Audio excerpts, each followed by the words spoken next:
All right, listen, after 65, 1 out of 4 adults is gonna take a fall. And almost half never fully get their independence back.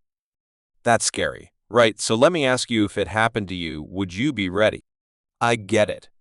The fear of missing a step on the stairs or struggling just to stand up from a chair, it's heavy on your mind.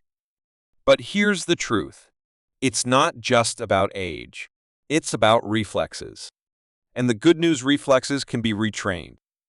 In Japan, even folks in their 80s practice something called Ukemi. It's the art of safe falling, borrowed from judo and aikido. Don't worry, it's not about fighting. It's a life skill. And studies show it can cut hip fracture risk by more than half. And the best part, no gym. No fancy equipment. No acrobatics. Just 5 gentle moves that anybody can learn. Moves that give you strength, balance, and most importantly, the confidence to fall without fear. This very first move, it even surprised doctors. So let's kick things off with the back roll. Oh, and one more thing, where are you watching from? Drop your city in the comments. I'd love to know. All right, so the very first move we're going to learn together is called the back roll. In Japanese, they call it Ushiro Ukemi. Now here's the cool part, in judo. This is one of the very first things kids are taught. Not to fight, but to protect themselves. Just imagine that.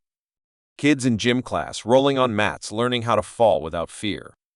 And here's what's even more amazing. Many Japanese elders keep practicing a gentler version of this same movement well into their 70s and 80s. That's powerful, right? Now let me show you how to try it safely at home. Start on a soft mat or even a carpet. Sit down comfortably. Tuck your chin in toward your chest.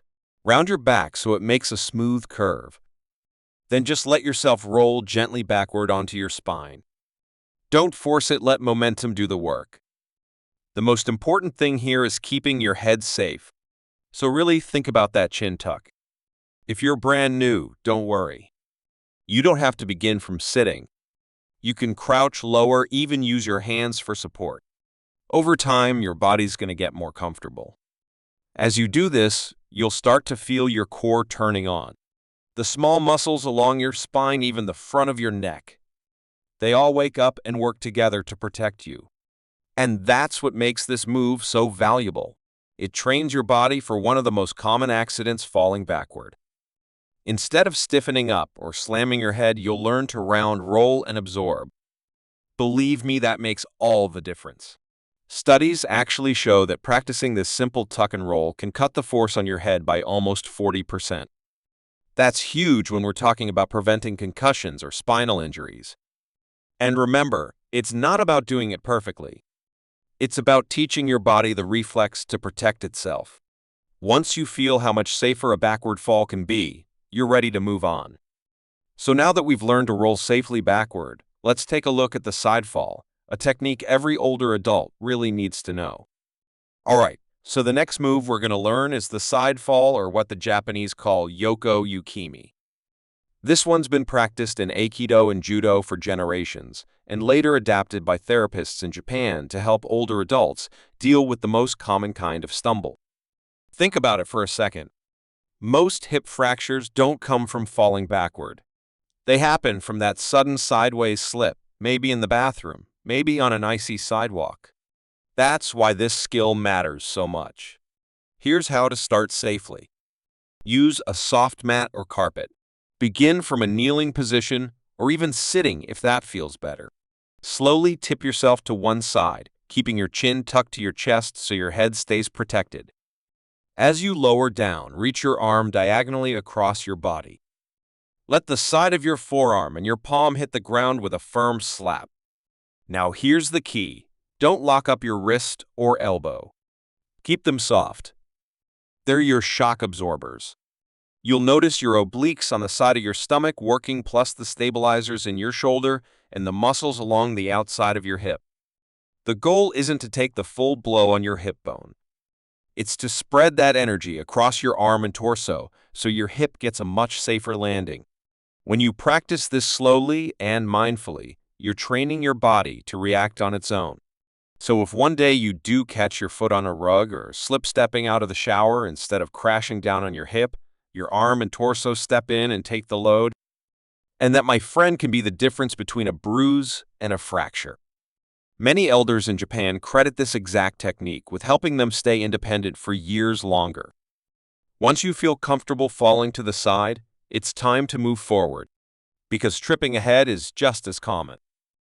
So now that you know how to handle a side fall, let's move into the cradle. Tuck, the gentlest way to protect yourself when falling forward. Alright, so now let's talk about the cradle tuck. This one's a forward version of Ukemi.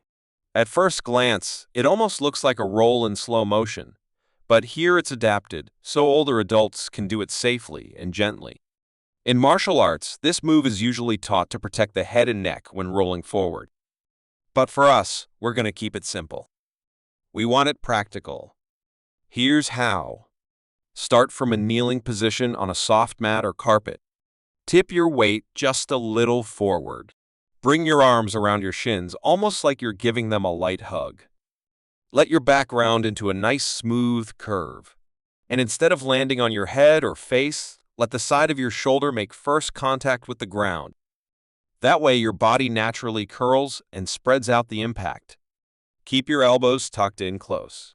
If they flare out, you risk jarring your wrists or putting weight on small joints that aren't designed for that kind of force. As you practice this, you'll notice your core muscles firing to keep the motion controlled. Your quads will be working to support you, and even the muscles around your neck will quietly step in to protect your spine. Now, here's why this matters so much. Most forward stumbles happen suddenly. Maybe you catch your toe on a rug, maybe you misjudge a step. And instead of stiff arming the floor, which can break a wrist or bruise your face, you're training your body to curl, cradle, and roll. I'll give you an example. I worked with a 72-year-old woman who practiced this with me for just a few weeks. One day, she tripped on the corner of a rug in her living room. To her own surprise, she tucked just like we'd rehearsed, rolled onto her shoulder, and stood back up without a scratch. No broken bones. No ER visit. Just a smile that said, "I did it." That's the power of preparing your reflexes ahead of time. And you just did a great job mastering this gentle forward roll. Now, let's add the palm slap, a shock absorber every Japanese elder knows by heart. Alright, so now let's get into the palm slap, or what the Japanese call Ushiro Ukemi. This is one of the simplest, but honestly one of the most powerful tools you can learn for fall safety. In martial arts, it's that move you actually hear before you even see it, the sharp smack of a palm hitting the mat. But here's the thing. It's not about making noise. It's about survival.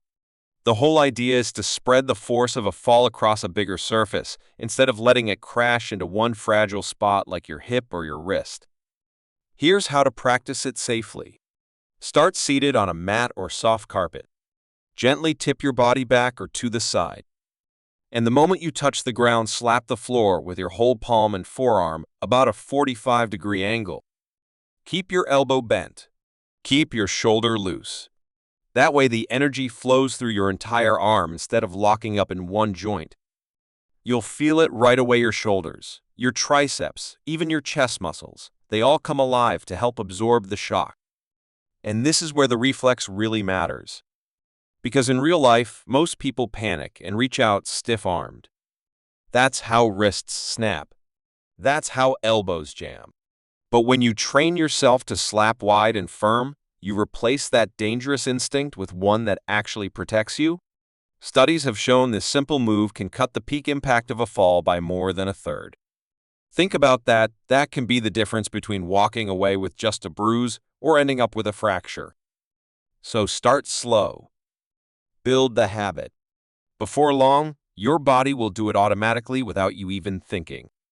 And once you've learned how to fall and spread out the impact safely, the next step is just as important.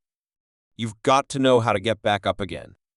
So when you're down, you need a safe way to rise. And that's where the bridge rise comes in. Alright, so here we are with the final movement in this whole sequence, the bridge rise. This one's inspired by judo, But it's also something elders in Japan practice every single day as part of their routine. And let me tell you, it's more than just exercise. It's a life skill. Because the ability to get up from the ground without help, that's one of the clearest signs of real independence. Here's how we do it.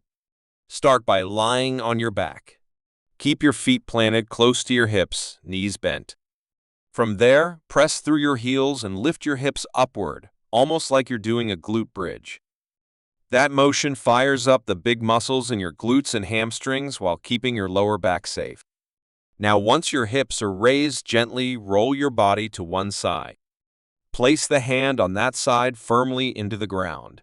At the same time, slide your opposite knee under you for support. From this stable position, push through your planted hand and knee to shift into a low kneeling posture. And here's the important part: don't yank yourself up with momentum. Don't strain your spine. Instead, drive through your legs. Rise slowly, steadily, and let your core brace to keep you balanced. You'll feel your shoulders giving you support and your hips and thighs doing the real lifting. This pattern takes pressure off your knees and back while recreating the exact scenario of standing up after a fall. And that matters because functional rise tests, the ones that measure how easily you can stand up from the floor, are some of the strongest predictors of longevity and quality of life. Simply put, if you can get yourself up, you can live more freely. Practicing the bridge rise gives you that safety net. So if life knocks you down, you already know you've got the strength and the method to get back up again. And now you've completed the full circle. Fall safely. Absorb the impact. And rise with confidence.